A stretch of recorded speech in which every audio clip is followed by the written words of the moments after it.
You feel it right now, that low-grade panic that somewhere, something is happening without you, a party you weren't invited to, a trend you haven't caught, a news story everyone's talking about except you, a show you haven't binged, a skill you haven't learned, a side hustle you haven't started, a conversation flowing in a group chat you're not in, and you check your phone not because you want to, but because you're afraid of what you'll miss if you don't. And here's the paradox that makes you want to throw it into the ocean. The more you try to keep up, the more you fall behind. Because FOMO isn't a response to reality, it's a hunger that grows with feeding. Every check finds something new to miss, every catch-up moves the finish line, and you're running a race with no end against invisible competitors on a track that lengthens with every step. Heavy social media users, checking more than 10 times a day, report FOMO levels 3 times higher than light users. Not lower, higher, because checking doesn't cure FOMO. It confirms there is always something you're missing, and that realization is a slow psychic torture. The neuroscience is cruel. Your brain's dopamine system is wired for novelty.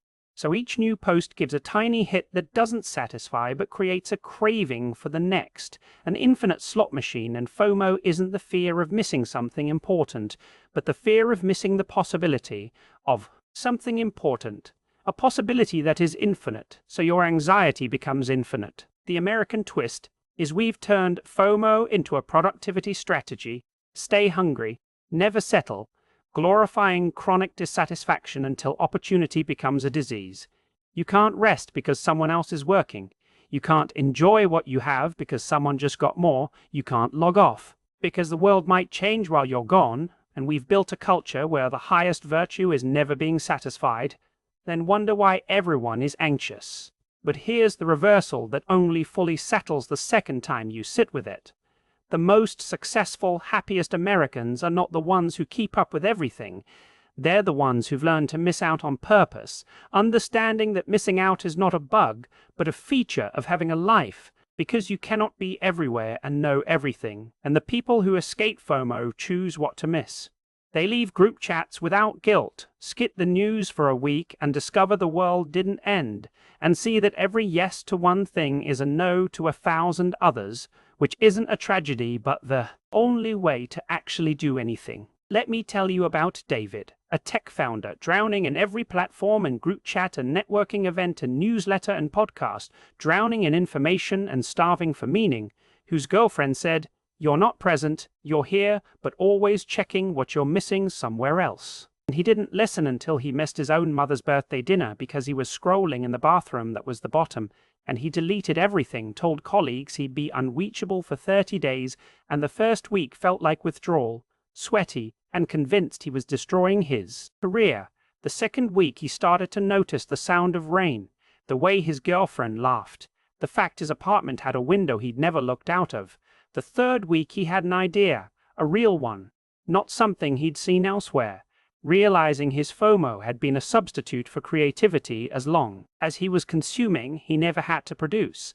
As long as he was keeping up, he never had to lead. So he returned with a new rule: 1 hour of social media a day, no notifications, no phone in the bedroom, and he missed things, lots of things.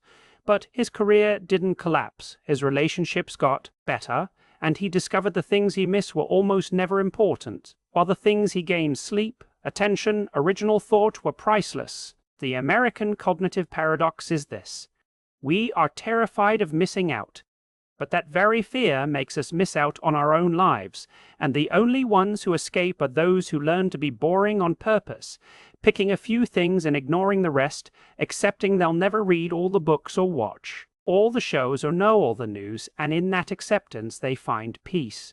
Right now, your brain wants to argue you really might miss something important, and you might, but ask yourself what you've already missed because you were staring at your phone. Who needed you while you were scrolling? What you didn't notice because you were afraid of not noticing something else. Because the cost of FOMO isn't the things you miss, it's the life you're not living while watching other people live theirs. So if something just exhaled, if the impulse sparked to send this to someone who checks their phone during conversations, that's not about me. It's the recognition that the fear of missing out is making them miss what's right in front of them, and sharing it might be the first intentional miss that gives something back.